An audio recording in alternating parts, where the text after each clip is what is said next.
Good morning students. This is another video of your chapter 4 class 7 civics. आज हम लोग सारे इम्पॉर्टेंट क्वेश्चन आंसर्स जो बुक में दिए हुए हैं उन सबको हम वन बाय वन डिस्कस करेंगे और we will try to understand how to write answers of this questions. So ये वीडियो बहुत इंपॉर्टेंट है हमारे लिए. इनमें जो भी क्वेश्चंस डिस्कस किए गए हैं आपको उन्हें अपनी क्लासवर्क कॉपी में और होमवर्क कॉपी में घर पे लिखना भी है. So try to write answers by your own and all the important topics or information regarding the question answers I have given in this video.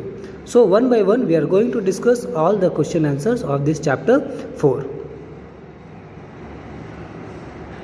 So first we will start with the answer the questions by choosing the most appropriate alternatives from those given below. So chapter 4 का जो पहला exercise है A कि हमें options में से जो best answer है वो चूज़ करना है. तो इसे हम स्टार्ट करेंगे. Our very first question is India is one of the biggest exporters of dash. So perfumes, drinking water, medicine, none of this. So इसका आंसर है मेडिसिन्स. इसका आंसर है option C medicines.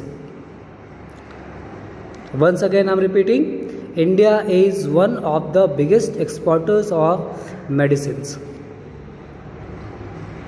Now, the second question is, a healthy person is someone who is answers in good spirits, active and enthusiastic, D, disease free and has sound mental health.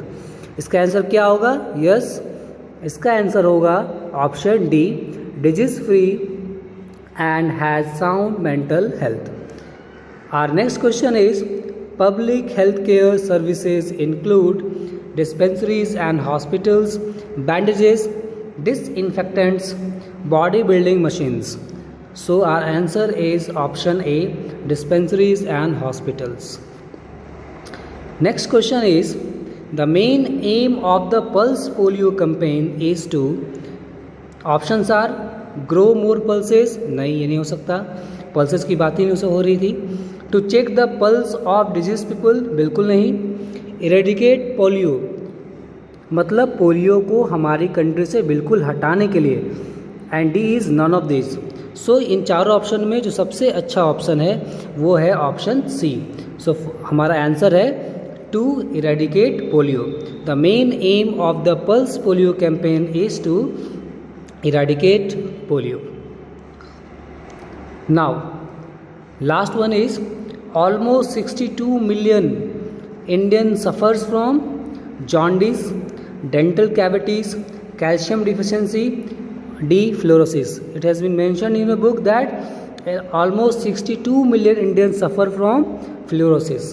It is a waterborne disease. ये बीमारी होती है due to not having proper drinking water और polluted water के इस्तेमाल की वजह से ये होता है. Now will move to match the following. Students, now we will discuss match the following. First one is NITI Aayog. NITI Aayog जिसने रिप्लेस किया था प्लानिंग कमीशन को. So it is, NITI Aayog का ऑप्शन कौन सा होगा? नीति आयोग का ऑप्शन होगा इकोनॉमिक प्लानिंग, क्योंकि नीति आयोग ही वो एजेंसी है गवर्नमेंट की जो कंट्री के इकोनॉमिक डेवलपमेंट के लिए प्लान करती है. Second one is private health care services. We know that private health care services are very costly. So option D, they provide costly treatment. So second का option होगा D. Third one is hospitals in public sector. Hospitals in public sector, इसका बताइए क्या answer होगा? इसका answer होगा option C, clouded. Four one is fluorosis. We know that it is a waterborne disease. So option is E. And the last one is BPL. BPL stands for below poverty line. So Niti Aayog is for economic planning, private healthcare services, are very costly, they provide costly treatment. Hospitals in public sectors are crowded. Fluorosis is a waterborne disease and BPL means below poverty line. BPL actually में government ने एक standard रखा है जिससे किसी की income अगर इस पार्टिकुलर इनकम से कम होती है तो उन्हें BPL कहा जाता है। और जो पर्सन BPL के अकॉर्डिंग आते हैं उन्हें कुछ स्पेशल ट्रीटमेंट दी जाती है, उनके लिए गवर्नमेंट बहुत सारी स्कीम्स निकालती है so that they can survive in our society. So अब हम लोग क्वेश्चन आंसर्स को डिस्कस करेंगे। So we are moving to exercise C, answer the questions in about 50 to 70 words. Students, our first question is what measures can the government take to improve healthcare services in our country? So we are going to discuss all the important points regarding this question. So question number 1, we have to discuss what measures can the government take to improve the healthcare services in our country. So first का answer ये है, first point is by increasing the number of hospitals, healthcare centers and family welfare centers। अगर government हमारी country में increase करती है hospitals या dispensaries को या फैमिली वेलफेयर सेंटर्स को, देन हमारी कंट्री में हेल्थ केयर सर्विसेज बहुत इम्प्रूव हो जाएंगी। There are many people who don't get proper treatment for their disease या फिर उनका सही टाइम से चेकअप भी नहीं हो पाता है। So by organising free camps for checkup of general public health, अगर गवर्नमेंट इसको इंश्योर करती है तो हमारा जो हेल्थ केयर सर्विसेज है, जो हेल्थ केयर सेक्टर है इंडिया में बहुत अच्छे से इम्प्रूव करेगा, लोग हेल्दी भी रहेंगे। Third one is by organising pulse polio campaigns. It is already discussed in the chapter. Pulse polio campaign किया जा रहा है so that we can remove और eradicate this polio from our country, क्योंकि हमने देखा है यूपी में फिर से ऐसे केसेस आ रहे हैं जहां पर पोलियो फिर से कम बैक कर रहा है। सो ऐसे में गवर्नमेंट को चाहिए कि वो ऑर्गेनाइज करे pulse polio campaign. And the last point is by ensuring the quality and safety of the pharmaceuticals and medical devices। जो भी दवाएं, मेडिसिन, फार्मास्यूटिकल्स और मेडिकल डिवाइसेस इस्तेमाल की जा रही हैं उनकी क्वालिटी और सेफ्टी को गवर्नमेंट इंश्योर करे सो दैट प्रॉपर ट्रीटमेंट लोगों को मिल सके। That's why it is important to ensure the quality and safety of the pharmaceuticals. Our next question is, what are the 2 positive facts of healthcare services in our country?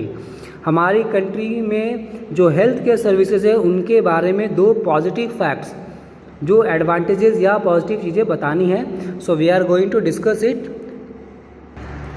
So answer number 2 positive facts about healthcare services in our country. First one is India has the world's largest number of medical colleges। ये बहुत अच्छी बात है कि हमारी country में world में सबसे ज़्यादा मेडिकल कॉलेजेस, का मतलब है मेडिकल प्रोफेशनल भी सबसे ज़्यादा पास आउट होते हैं हमारे इन कॉलेजेस से। India is leading country in terms of the number of medical professionals qualifying every year. Okay, our next point is healthcare facilities in the country have improved। We have seen after 1947 के आसपास आप देखेंगे तो हमारे यहाँ health care services बहुत ख़राब थी, पर day by day we are improving. So now it has come, हमारा जो हेल्थ केयर स्टैंडर्ड है वो इतना इम्प्रूव हो चुका है कि फैसिलिटीज़ के इम्प्रूव होने की वजह से हमारी कंट्री में बहुत सारे लोग अपने डिजीज़ के ट्रीटमेंट के लिए विदेशों से, फॉरेन कंट्री से इंडिया को आते हैं। So health care facilities in the country have improved, so a large number of medical tourist visit India every year for treatment. It is known as medical tourism. I have discussed it in the earlier video. So ये है medical tourism. Our next question is question number 3, what are the problems regarding health care that we face in our country. हमारी country में health care लेको क्या problems हम face करते हैं उसके बारे में हमें डिस्कस करना है। कुछ इंपॉर्टेंट पॉइंट्स हम डिस्कस करेंगे। We are going to discuss some problems regarding health care services in India and that are health care cost. We know that in India about 80% of the healthcare services are provided by the private sector। उनके पास अच्छी machines होती हैं, medical equipment अच्छे होते हैं, professionals अच्छे से काम करते हैं, लेकिन they are very costly. Medical care is the second most common cause of rural family डेप्ट। हमारे कंट्री में मैक्सिमम रूरल फैमिलीज़ में जो डेप्ट का रीज़न है, जो कर्ज का जो रीज़न है, उसमें सेकेंड नंबर पे आता है आपका उनके हेल्थ को लेकर किया गया खर्च। Because as they are not healthy, they are not provided good health care facilities, so उन्हें कहीं ना कहीं कर्ज लेना पड़ता है और कहीं ना कहीं वो डेप्ट में चले जाते हैं। सो मेडिकल केयर बहुत important because it is the second most common cause of rural family डेप्ट। About 62 million Indians suffer from fluorosis। ये एक एग्जाम्पल है कैसे इंडिया में आज भी मिलियंस ऑफ पीपल बहुत सारी बीमारियां डिजीज को फेस करते हैं। Public expenditure on health care today is about just 4.17% of the GDP। As हमारी कंट्री के GDP का जस्ट अराउंड 4% हिस्सा ही हम हेल्थ पे खर्च करते हैं। इसकी वजह से भी इंडिया में बहुत सारे एरियाज़ में आज भी हेल्थ केयर फैसिलिटीज़ इम्प्रूव नहीं हो पाई है। And one very important point to know that this is the biggest problem that larger part of the health cost is paid by patients. हमारी कंट्री में लोग इंश्योरेंस नहीं कराते हैं, उन्हें इसकी जानकारी नहीं होती। लोग हेल्थ इंश्योरेंस को लेकर, अपने हेल्थ को लेकर उतने अवेयर नहीं है। सो जब ऐसी बीमारियां होती हैं तो उन्हें उस कॉस्ट का, जो ट्रीटमेंट का कॉस्ट होता है, उनका मैक्सिमम हिस्सा उन्हें बियर करना पड़ता है या पे करना पड़ता है। So this is the another a big problem. Our next question is why do the rural area suffer from lack of sound health care facilities. हमारे गाँव में ऐसे एरिया जो अर्बन सेंटर से दूर हैं, उन एरियाज़ में क्यों हेल्थ केयर फैसिलिटीज़ इतनी अच्छी नहीं है, क्या प्रॉब्लम वो फेस करते हैं, उन्हें हम डिस्कस करेंगे। So rural areas suffer from lack of sound healthcare services because lack of qualified medical practitioners and population is abysmally low। यहाँ पर जो पॉपुलेशन के रिगार्डिंग रेशियो में अगर हम देखेंगे, जो मेडिकल प्रोफेशनल्स होने चाहिए वो बहुत कम है। People have to travel long distances to reach a physician और हेल्थ केयर स्पेशलिस्ट। वहाँ पे प्रॉपर ट्रांसपोर्टेशन नहीं है, लोगों को बहुत दूर जाना पड़ता है फिजिशियंस के पास अपने इलाज के लिए।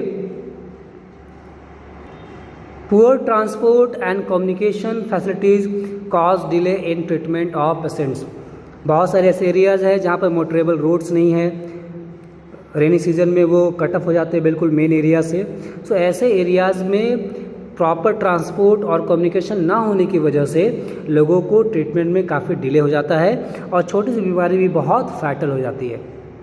सो I have mentioned it here, many people die from minor and curable diseases.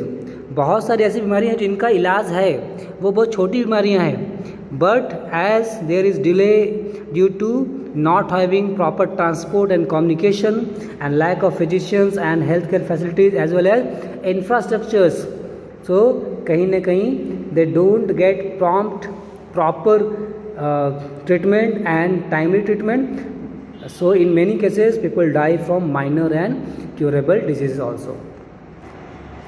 Our last question is what is the role of नीति आयोग। नीति आयोग बहुत इंपॉर्टेंट टॉपिक है आपके लिए।